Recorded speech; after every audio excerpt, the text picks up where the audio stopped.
अस्सलाम वालेकुम स्टूडेंट्स, उम्मीद करता हूँ आप खैरियत से होंगे। आज हम एक प्रूफ करेंगे कि स्टेटमेंट कुछ ऐसी है कि if n is positive integer which is not perfect square then prove that square root n is irrational. वो कहते हैं कि अगर आपके पास n कोई इंटीजर हो, पॉजिटिव इंटीजर मतलब बिलोंग करे z से, पॉजिटिव इंटीजर से, राइट। तो आपने प्रूफ, और वो परफेक्ट स्क्वायर भी ना हो। परफेक्ट स्क्वायर मतलब जैसे हम कहते हैं कि 4, 9, 16, 25, ये कैसे 2 का स्क्वायर, 3 का स्क्वायर, 4 का स्क्वायर, 5 का स्क्वायर, 2 का स्क्वायर, 3 का स्क्वायर, 4 का स्क्वायर, 5 का स्क्वायर, ये परफेक्ट स्क्वायर है। वो कहते हैं कि n परफेक्ट स्क्वायर ना हो, ऐसा नंबर ना हो, राइट। लेट्स सपोज वो हो 2, अब 2 परफेक्ट स्क्वायर नहीं है, 3 कह लें आप, ओनली 4 कह लें, ये perfect square, sorry 4 perfect square है, 5 कह लें आप, राइट। अब कुछ नंबर रहते हैं, 12 है हमारे पास, ये भी परफेक्ट स्क्वायर नहीं है। अब दो कंडीशन होती हैं, दो ऐसे नंबर होते हैं जो परफेक्ट स्क्वायर में नहीं आते। दो किस्म, उनकी दो किस्म हम कह सकते हैं। एक तो ये 1 है या 2 है, सॉरी ये परफेक्ट स्क्वायर नहीं है, 12 भी परफेक्ट स्क्वायर नहीं है। अब 2 जो है इसका हमारे पास स्क्वायर फैक्टर कितना है, स्क्वायर फैक्टर मतलब इसकी पावर कितनी है, 1 है, तभी 2 बनता है। 12 का अगर हम चेक करें, 12 हमारे पास बनता है 2 स्क्वायर मल्टीप्लाई 3 पावर 1, इसका स्क्वायर फैक्टर कितना है, 2 है। अब कुछ नंबर ऐसे हैं जिनका जो स्क्वायर फैक्टर है ना, स्क्वायर फैक्टर वो 1 होता है, 1 से बड़ा नहीं होता। और कुछ ऐसे होते हैं जिनका 1 से बड़ा स्क्वायर फैक्टर होता है, राइट। वो 2 मतलब 2 अब आ गया इधर।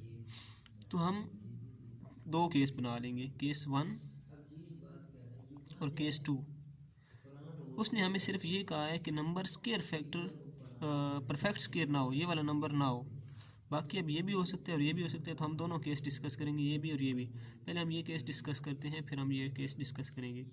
हम कहते हैं फर्स्ट केस में, केस 1 की अगर बात करें कि when n has no square factor greater than 1, जब उसका स्क्वायर फैक्टर 1 से बड़ा ना हो, मतलब 2 का स्क्वायर फैक्टर 1 बनता है, ये 1 से बड़ा नहीं है, लेट, ठीक है। अब हम कहते हैं लेट, इसके लिए हम लेट करते हैं कंट्रेरी बेस पे हम सपोज कर रहे हैं। उसने कहा है कि n इरेशनल है, लेकिन हम कहते हैं कि square root n is rational. ये हमने सपोज किया है, कंट्रेरी सपोज, रैशनल।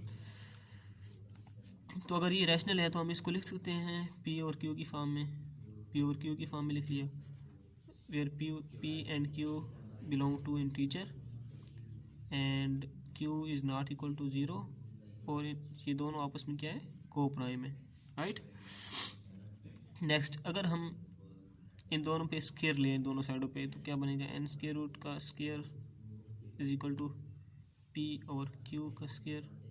हमारे पास क्या बनेगा, स्क्वायर रूट कट जाएगा, n is equal to p square और q स्क्वायर, राइट। इसको हम लिख सकते हैं कि q स्क्वायर इधर मल्टीप्लाई हो जाए, n q square is equal to p square, right. अब यहाँ से हम क्या कहेंगे कि जो q हमारे पास है, q ये बिलोंग करता है इंटीजर से, तो q स्क्वायर भी कहाँ से बिलोंग करेगा, इंटीजर से बिलोंग करेगा। इधर से हम अगर डेरिवेशन करें तो हम कहते हैं q square belongs to integer and p square divided by n। ये n जो है ये p स्क्वायर को डिवाइड करेगा। अगर ये p स्क्वायर को डिवाइड करेगा तो ज़ाहिरी बात है ये p को भी डिवाइड करेगा, n p को भी डिवाइड करेगा। जैसे कि हम कहते हैं लेट्स सपोज p हमारे पास 2 है, p स्क्वायर हमारे पास लेट्स सपोज 4 है, ठीक है। p स्क्वायर हमारे पास क्या है, 4 है।